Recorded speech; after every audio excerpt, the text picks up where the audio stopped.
Cadena 30, la televisión más abierta que nunca. Vamos con otro experto, Julián Andrade, ha estado un rato en la línea telefónica, queremos platicar con él. Julián, ¿cómo estás? Julián Andrade, te escuchamos. ¿Qué tal, Pascal? Un saludo. Gracias por esperarnos, un gusto. Bueno, cuéntanos, conforme se va desarrollando la información, tenemos más datos, Julián, ¿qué impresiones tienes en este momento? Bueno, la primera impresión que ya se ha ido comentando es justamente la de destacar que de nueva cuenta con una labor importante de inteligencia, de información de calidad. Las autoridades pudieron dar por fin con Joaquín El Chapo Guzmán, como todos sabemos, un criminal muy escurridizo, muy poderoso, con unos niveles y redes de protección muy amplias. Digamos, creo que ese es uno de los mensajes importantes que da esta captura. Sí hay forma de hacerlo y hacerlo bien. Bueno, sí, estamos obviamente en espera de que esto se confirme. Ahora tenemos una serie de datos que poco a poco nos van acercando al momento de la confirmación. Estamos esperando, Julián, una conferencia de prensa que me llama la atención el lugar, a ver qué opinas tú. Se va a llevar a cabo en el hangar de la Secretaría de Marina. Uno pensaría, por antecedentes, que a lo mejor ahí vamos a ver a los detenidos. Podría ser. Esto que señala Pascal es interesante porque bueno, también cambiaría la narrativa que el gobierno federal habría impulsado en el último año, de no hacer ese tipo de presentaciones, pero tal vez la captura, la relevancia, la importancia que tiene inclusive para el imaginario colectivo haga que bueno, veamos de nuevo al Chapo Guzmán detenido. Sí, porque hay que recordar, Julián, como bien dices, el gobierno federal había cambiado la narrativa. En el gobierno anterior hubo un verdadero desfile de presuntos culpables, muchos de los cuales pues eran arraigados y después ya no eran procesados porque no había los elementos para consignarlos, y el gobierno había decidido, y con base incluso en razonamientos jurídicos, que se violaba el debido proceso al presentar a personas presuntamente culpables ya como culpables.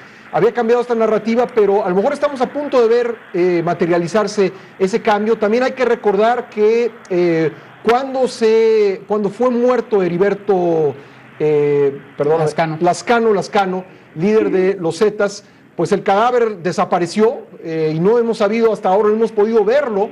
Entonces siempre quedó la duda de si se le detuvo o no se le detuvo, y creo que presentar ante las cámaras a un personaje del tamaño de Joaquín El Chapo Guzmán pues va a ser un cambio de narrativa, pero también una imagen muy poderosa si es que la vemos. Sin duda, y yo añadiría una cosa, Pascal, que también me parece importante. Sí. El Chapo Guzmán es un prófugo de la justicia. Sí. El Chapo Guzmán fue sentenciado. Claro. Digamos que no entra no es un presunto de la presunción, no. Sí. A lo mejor hay presunción sobre todos los delitos que cometió en los últimos 10 años, sí. 15 años, en fin, pero los que había cometido antes, él estaba cumpliendo una condena. En ese caso es distinto, y vuelvo al otro que apuntabas, que para nuestro país además es muy importante. Por regla general nos quedan dudas, estas se van alimentando por intereses o por mala operación de la propia autoridad, y bueno, más valdría que la gente lo viera, porque si no vamos a entrar justamente a toda esta catarata de dudas que a veces hacen daño, ¿no?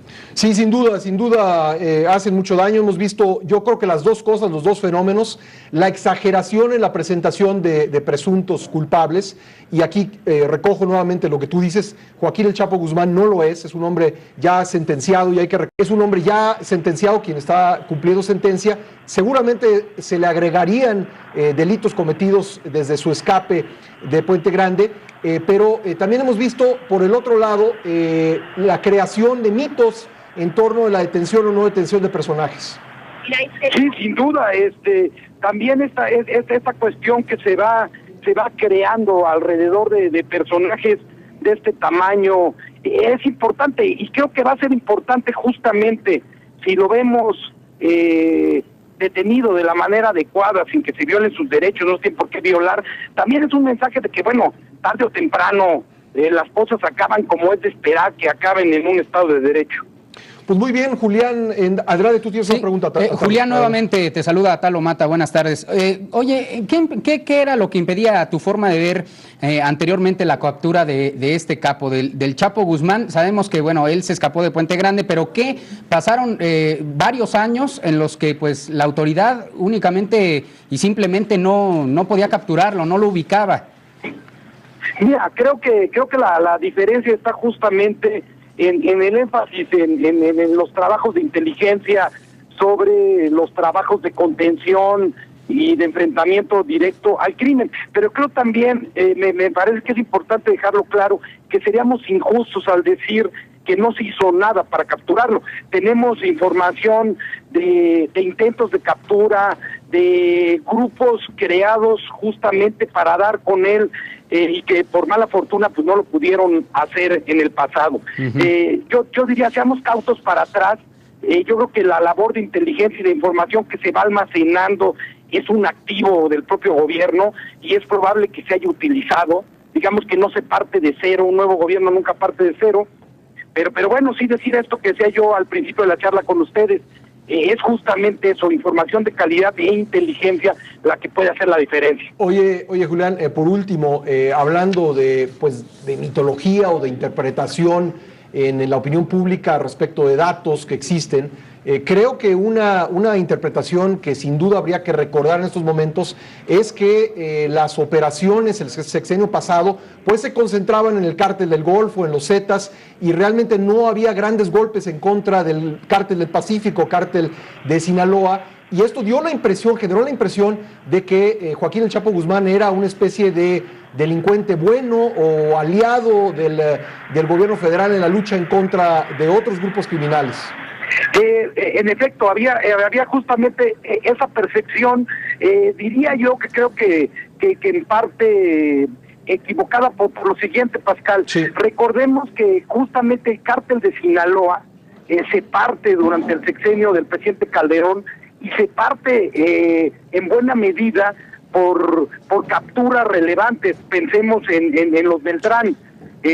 La labor de la Marina, la labor del Ejército, la labor de las áreas de seguridad, en ese momento lo que lograron fue una dispersión de algunos grupos del cártel de Sinaloa que lo hicieron menos poderoso en ese momento. Sí. ¿Qué ocurrió? Logró volverse a recuperar, volvió a tener la presencia que tenía, y digamos que el Chapo Guzmán y sus grupos quedaron como uno de los cárteles más poderosos. Pero si vemos la historia del cártel de Sinaloa para atrás en esos años, lo partieron en medio y los enfrentaron. Sí. Entonces no estaré yo tan seguro. Más bien creo que no tuvieron la oportunidad de dar con él.